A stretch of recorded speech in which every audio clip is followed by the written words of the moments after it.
Bonjour, bonsoir messieurs, dames. Malheureusement, nous avons une triste nouvelle à vous annoncer. Aujourd'hui, nous ne sommes plus que deux sur la chaîne French Shifters, car suite à notre dernière vidéo mécanique, où nous avons changé et monté les amortisseurs No Name sur la 520i, Vincent a eu un tragique accident.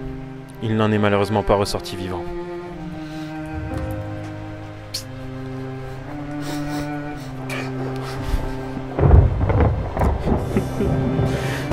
Du coup, aujourd'hui, on lésine pas sur la qualité.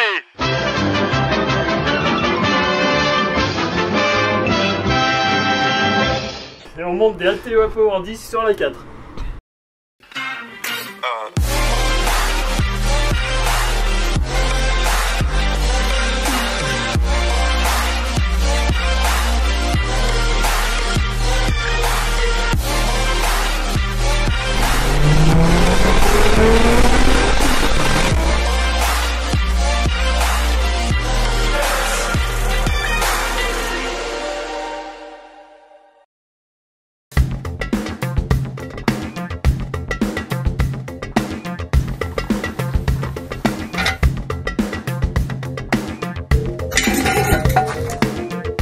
Aujourd'hui, on se retrouve pour changer les disques et plaquettes avant et arrière de la 4 parce que les disques sont arrivés ont dépassé même la cote mini à l'avant et pareil à l'arrière. Et du coup, pour avoir un freinage optimal, vu que ça pèse 1 tonne 7 et qu'il faut bien l'arrêter, on va monter des disques rainurés et des plaquettes céramiques à l'avant et à l'arrière. Ça.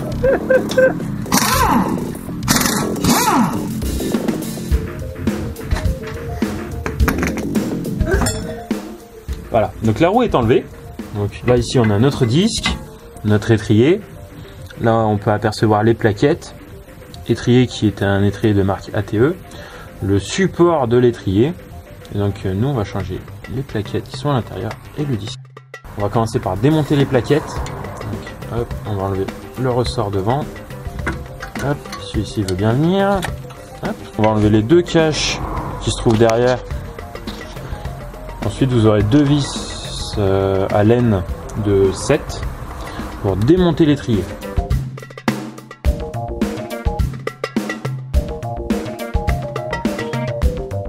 Si vous avez l'impression de tourner dans le vide depuis 100 ans, c'est que c'est sûrement desserré depuis un bon moment. Il faut juste la repousser. Voilà. Un petit trait. Voilà. Donc les plaquettes, celles-ci sont équipées d'un témoin d'usure qui est ici, qui remonte et qui vient se brancher jusque là. Et du coup, quand elles sont mortes, en principe, tu as un témoin sur le tableau de bord. Voilà. Témoin que je n'ai pas eu parce qu'elles sont tout juste. Tout juste, tout juste. Tout juste, je l'aurai eu bientôt de toute façon. Voilà, donc hop, les plaquettes là-dessus sont clipsées côté piston. Le piston de l'étrier, en fait, c'est lui qui va pousser votre plaquette de ce côté-là. Et une fois qu'il aura mis de la pression de ce côté-là, c'est l'autre côté qui va se rapprocher et venir prendre le disque en sandwich. C'est bon les sandwichs. Pour déclipser la prise, en fin de compte, il suffit juste d'appuyer là. J'ai un guide prévu à cet effet. Et si ça marche pas, vous prenez un tournevis et vous la soulevez légèrement par ici. Donc là, comme quand on a fait les amortisseurs de Vincent, il faut suspendre l'étrier histoire de pas forcer sur les flexibles. C'est une bonne idée. Hop. Bon, du coup, pour remettre les plaquettes neuves, vu que elles s'usent, donc votre piston sort de plus en plus, il va falloir le repousser. Je sais pas pourquoi je te suis avec la loupiote. Jour, nuit, jour. Repoussez-le bien au fond, à fond, voilà. Dernière pièce à démonter avant de sortir le disque, le support de l'étrier. Voilà. Attention parce que là par contre le disque lui va tomber vu qu'il n'est pas vissé. Là, j'ai laissé la douille dessus, tant qu'à faire. C'est pas grave. Une fois que vous avez enlevé la chape de l'étrier, voilà, là où les plaquettes viennent se reposer, on peut enlever le disque. Voilà. Bon alors du coup comment savoir qu'il est mort? Donc là, en fait ici, là c'est la surface où la plaquette frotte et là on a une belle arête. Donc ça veut dire que la plaquette a littéralement creusé trop loin en fait. Parfait. Et sinon, l'autre solution c'est tout simplement de mesurer ici avec un pied à coulisse. Donc ça c'est les disques avant là-dessus. Quand ils sont neufs, ils font 25 mm ici. Ils sont considérés morts à partir de 23 et là ils sont à 21,5. 21,9. 21,9. Donc du coup ils sont fumés de chez fumé. Tout simplement. Donc on va les changer. Et j'ai pourri mon jean. Avec une brosse métallique manuelle ou sur une perceuse, on vient nettoyer la portée de la plaquette sur le support de l'étrier. Portée nettoyée. Plus aucune trace de poussière ou d'amas embêtant. Portée non nettoyée. On nettoie aussi la portée du disque sur le moyeu. Du coup là on a ancien disque et là le nouveau. Donc ceux-là ils viennent vernis. Il y en a qui viennent huilés plutôt. Mais quand ils sont huilés, il faut bien mettre un coup de nettoyant frein. L'huile sur les plaquettes et tout, c'est pas bon du tout. Mais là, vu qu'ils sont vernis, du coup, ça, t'es pas obligé. Puisque le vernis va se barrer en freinant. Donc voilà. Hein, allez, bon souhait. Alors vu que c'est un disque flottant, il n'y a pas de vis pour les tenir. Donc là, juste le temps de remonter l'étrier, on va mettre une vis de roue pour le tenir en place. Pour le remontage, ça facilitera. Ça évitera qu'il nous tombe sur les pieds. Voilà, vu le poids qui pèse.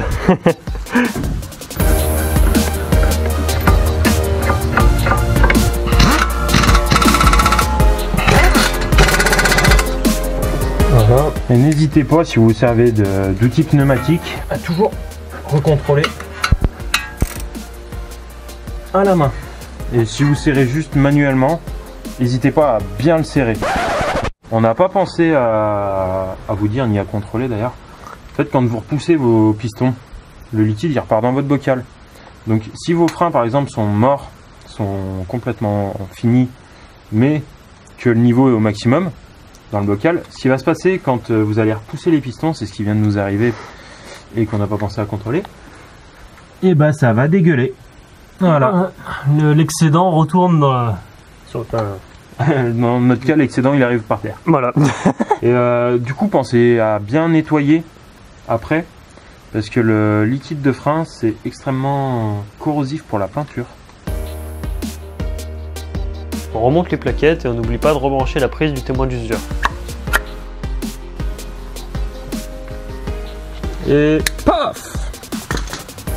Ah, maintenant on peut enlever le collier, vérifier que hop, voilà, ça rentre bien, essayer de remettre les vis dans les trous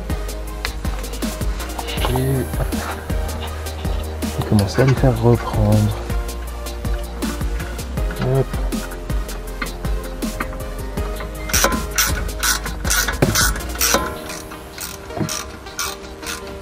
N'oubliez pas de remettre les petits caches poussières qui vont derrière, voilà, ainsi que notre ami le ressort. C'est pas mal. Hop. Notre ami le ressort qui est... Ah non, qui va pas trop mal à remettre aujourd'hui.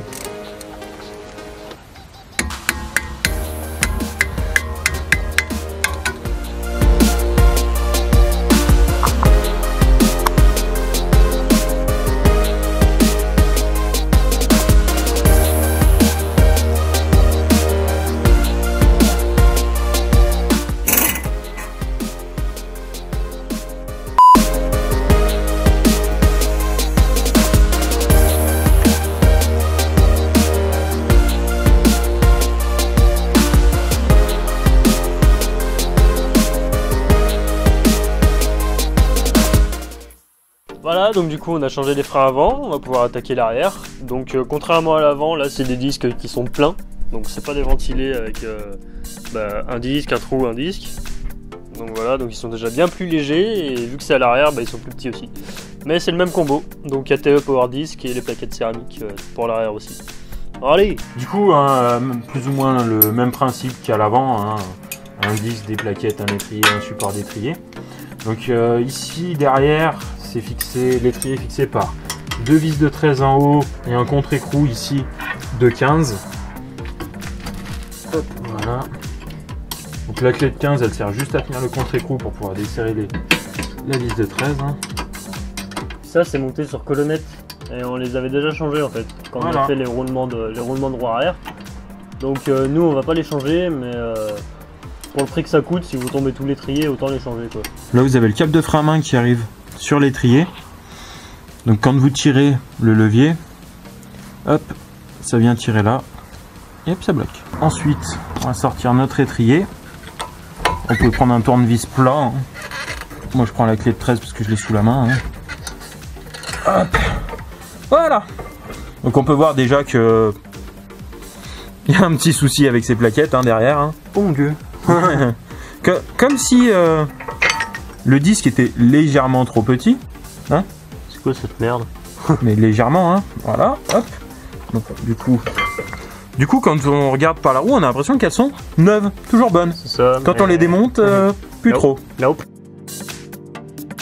Voilà, on enlève le disque, pas besoin d'enlever le support hein, dessus. Pour les étriers derrière, quand vous avez le frein à main qui est dedans, vous allez avoir besoin de ce genre d'outil. Donc là, ça fait un moment que je l'ai déjà. C'est un repousse-piston manuel. Vous en avez aussi à air comprimé qui marchera avec un compresseur du coup. Le système est pas compliqué, hein. Ça a la forme, ça a la forme d'une plaquette. Hop, vous introduisez comme ça, vous cherchez les deux encoches. Hop, tac. Vous desserrez ça pour que ça vienne bien plaquer. Au fur et à mesure, il faudra sûrement le redesserrer pour garder la bonne pression. Hop, et vous tournez celui-ci. Quand le frein à main est avec l'étrier comme ça, vous n'avez pas le choix. Ça sera toujours, vous pourrez toujours le repousser qu'en tournant. Ensuite, hop, on dessert ça. Et voilà. Voilà, le piston est repoussé. Comme pour l'avant, on n'oublie pas de nettoyer la portée du disque et des plaquettes. Sérieux? Voilà. Sont un petit peu plus grands. Ah! Donc j'avais bel et bien des disques trop petits à l'arrière. Vas-y, enlève-le. Je suis en train de crever du doigt là. Allez. Parfait, bah, je vais avoir des disques à la bonne taille.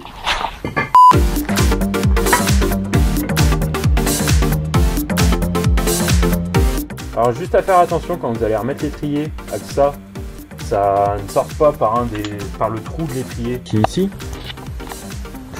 Faudra juste faire attention donc qu'en fait ça soit bien plaqué comme ça, hein, que le petit ressort plaque bien. Nous on va changer les vis pour des vis neuves fournies avec parce qu'elles ont du frein filet pour pas qu'elles se desserrent.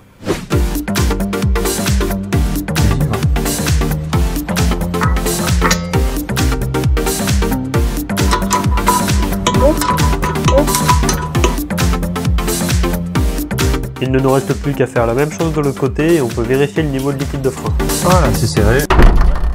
Bon du coup, vu que maintenant on a remplacé disque et plaquettes devant, derrière, on va regarder un petit peu où en est le niveau.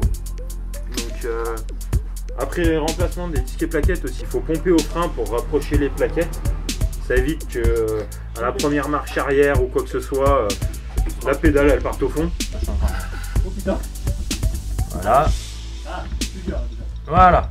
Donc en plus tu as fait redescendre un peu ton niveau. Voilà, donc là le niveau est bon. Voilà. Bon bah du coup ça y est, on a changé les 4 freins de la 4. Donc ça devrait un petit peu mieux freiner déjà. Le seul souci qu'on a vu, c'est que du coup à l'arrière le diamètre des disques n'était pas bon. Donc les plaquettes appuyaient quasiment à 3/4 sur le disque. Donc c'était pas prêt de bien freiner. Donc on a mis des disques à la bonne taille. Allez, ciao. Allez, ciao.